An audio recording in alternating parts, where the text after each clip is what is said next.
আসসালামু আলাইকুম সম্মানিত শিক্ষার্থীবৃন্দ, গেম অফ স্টাডির তরফ থেকে আমি আবির স্যার সকলকেই স্বাগতম জানাচ্ছি। তো মূলত আমরা হচ্ছে অনুশীলনী ৩.১ অলরেডি শেষ করে ফেলেছি। এছাড়া হচ্ছে আমাদের ৩.২ এর অধ্যায় কিন্তু আমরা আছি। তো অলরেডি কিন্তু ৩.২ এর একটা ক্লাস অলরেডি শেষ হয়ে গেছে। আজকে হচ্ছে ৩.২ এর হচ্ছে ২ নাম্বার যে ক্লাসটা। তো গত ক্লাসে কিন্তু আমরা সূত্রের সাহায্যে যে বেসিক যে ম্যাথগুলো ছিল, এই ৩টা ম্যাথ আমরা কিন্তু সলভ করেছিলাম। তো এই ম্যাথটা কিন্তু অনেক গুরুত্বপূর্ণ কিন্তু আছে, কারণ বেসিক হিসেবে অনেক বেশি গুরুত্বপূর্ণ। আর ঘন এর নিয়মগুলো প্লাস কোন সূত্রগুলো আপনাদের কাজে লাগবে সেগুলো কিন্তু আমি উল্লেখ করেছিলাম। তো অবশ্যই আপনারা সূত্রগুলো মুখস্থ করে নেবেন, কারণ তা না হলে আপনাদের অঙ্কগুলো বুঝতে অনেক বেশি সমস্যা হতে পারে। ওকে। আর যাই হোক, তো আজকের ক্লাসে হচ্ছে মূলত আমরা সরল অঙ্ক যেগুলো আছে অর্থাৎ সরলের অঙ্কগুলো থেকে স্টার্ট করব। অর্থাৎ আজকের এই ম্যাথটাতে সরলের যে ক নাম্বার যে ম্যাথটা আছে এই ম্যাথটা আমরা সলভ করার ট্রাই করব। ওকে। তো এখানে অধিকাংশ ম্যাথই কিন্তু একই নিয়মে, তবে হ্যাঁ কিছু ডিফারেন্স কিন্তু অবশ্যই আছে, কারণ আমরা জানি যে সরলের বর্গর যারা অঙ্কগুলো করেছেন তারা অনেক ভালো করেই জানেন কিছু কিছু নিয়ম কিন্তু চেঞ্জ হয় অনেক সময়, ঠিক আছে। আচ্ছা, আর যারা যারা হচ্ছে আমাদের ফেসবুক পেজে যারা কানেক্টেড থাকতে চান তারা চাইলে হচ্ছে স্ক্রিনের যেই ঠিকানাটা আছে আমাদের ফেসবুক পেজের, সেখানেও আপনারা চাইলে লাইক ফলো করে রাখতে পারেন। তো আমরাও নিয়মিত আপডেট কিন্তু দিয়ে থাকি ফেসবুক পেজে।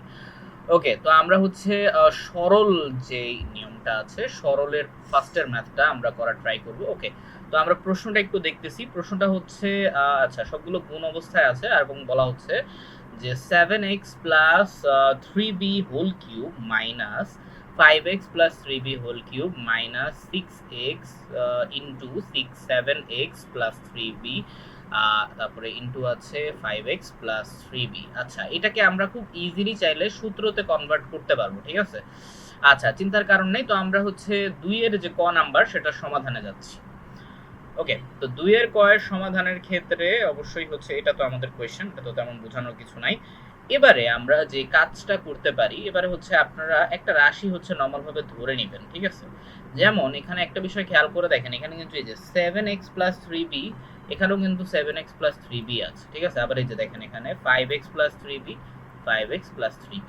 ওকে, তো এখানে আপনি যদি এটাকে a বা b যদি ধরেন তাহলে এটা অনেক ভালো হয়। আর যেহেতু a b অলরেডি আছে তাহলে আমরা অন্য আরেকটা লেটার অবশ্যই ইউজ করতে পারি। যেমন আমরা হচ্ছে এই যে নরমাল ভাবে আপনারা চাইলে হচ্ছে যে কোনো সংখ্যা বা হচ্ছে লেটার আপনি চাইলে ধরতে পারেন, সংখ্যা না সরি লেটার ধরবেন। তো আমরা হচ্ছে ধরেছি এখানে 7x 3b কে আমরা ধরেছি হচ্ছে p আকারে, ঠিক আছে। ওকে, আর 5x 3b কে আমরা হচ্ছে কি ধরেছি q আকারে, তাই না। আচ্ছা, এইবার আমরা যে কাজটা করতে পারি সেটা হচ্ছে, তাহলে সুতরাং আমাদের হচ্ছে কি p থেকে q যদি আমরা মাইনাস করি তাহলে আমাদের কি আসতেছে এটা একটু দেখেন। তাহলে হচ্ছে দেখেন এখানে প্লাস 3b মাইনাস 3b, এটা হচ্ছে কি হয়ে যায়, কাটাকাটি কিন্তু চলে যায়, ঠিক আছে। আচ্ছা, 7 থেকে 5x যদি চলে যায় তাহলে হচ্ছে কি থাকে, অবশ্যই 2x থাকে, তাই না। তো সুতরাং p মাইনাস q এর মান কি থাকবে, 2x থাকবে। ওকে। আচ্ছা, তো এইবার আমরা নরমাল ভাবে জানি যে প্রদত্ত রাশি যেটা আছে, ঠিক আছে, প্রদত্ত রাশি হচ্ছে কি আমরা চাইলে পুরাটা অংশকে হচ্ছে প্রদত্ত রাশি যেটা অর্থাৎ P cube minus Q cube minus 6 into P cube, ঠিক আছে, এটা নর্মাল ভাবে আমরা লিখতে পারবো। ওকে, তো এইবার আমরা যে কাজটা করতে পারি সেটা হচ্ছে নর্মাল ভাবে এই যে এই 6x যেটা আছে সেটাকে আমরা সিম্পল ভাবে ভাঙাবো, ঠিক আছে। সহজ ভাষায় বলতে গেলে এটাকে আমরা সূত্রতে কনভার্ট করব, ঠিক আছে। আশা করি আপনারা বুঝতে পেরেছেন। এখন অনেকেই বলতে পারেন যে স্যার আপনি হচ্ছে 6x ইন্টু পি কিউ এটা আসলে পাইলেন কোত্থেকে, তাই না। আচ্ছা, অনেকের কাছে এটা প্রশ্ন থাকতে পারে। এখন একটা বিষয় খেয়াল করে দেখেন, আমরা কিন্তু অলরেডি এটা ধরে নিয়েছিলাম যে হচ্ছে 7x plus 3b equal to p, ঠিক আছে। অর্থাৎ 7x প্লাস 3b যেখানেই থাকবে সেটাকে আমরা কি ধরবো, p ধরবো, ঠিক আছে। আচ্ছা, এবার একটা বিষয় খেয়াল করে দেখেন, এতটুকু অংশকে যেহেতু আমরা এখানে অলরেডি আমি একটা শর্টকাট নিয়ম অবলম্বন করেছি, যার কারণে হয়তো আপনাদের বুঝতে প্রবলেম হইতে পারে। জাস্ট একটা বিষয় খেয়াল করে দেখেন, এটার পরিবর্তে আমরা লিখেছি পি, ঠিক আছে। এখন অলরেডি কিন্তু কিউব অলরেডি ছিল, ঠিক আছে। এই লাইনটা একটু খেয়াল করেন তাহলে বুঝতে পারবেন।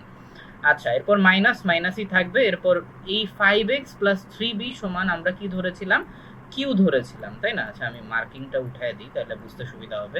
কিউ ধরেছিলাম, তো কিউ হচ্ছে আবার অলরেডি কিউবই থাকবে। আর পরবর্তীতে দেখেন এখানে 6x আছে, হ্যাঁ, তো 6x এর অবস্থায় কিন্তু রাখলাম। এরপরে এই যে 7x প্লাস 3b আমরা ধরেছিলাম কি, পি, আর হচ্ছে পরবর্তীটা হচ্ছে কিউ। ওকে, তো আশা করি আপনারা বুঝতে পেরেছেন। তো এটা হচ্ছে প্রদত্ত রাশি। তো যাদের এটাতে সমস্যা হচ্ছে যে আপনি 6x ইন্টু পি কিউ কই থেকে পাইলেন, তো তাদের জন্য এই অ্যান্সারটা। ওকে, আচ্ছা, তো এবার জাস্ট আমরা কি করব, যে 6x পি কিউ যেটা আছে সেটাকে আমরা সিম্পল ভাবে ভাঙাবো, ঠিক আছে? অর্থাৎ এটাকে খুব সিম্পলি আপনি 3 দিয়ে ইজিলি ভাঙাতে পারবেন, ঠিক আছে?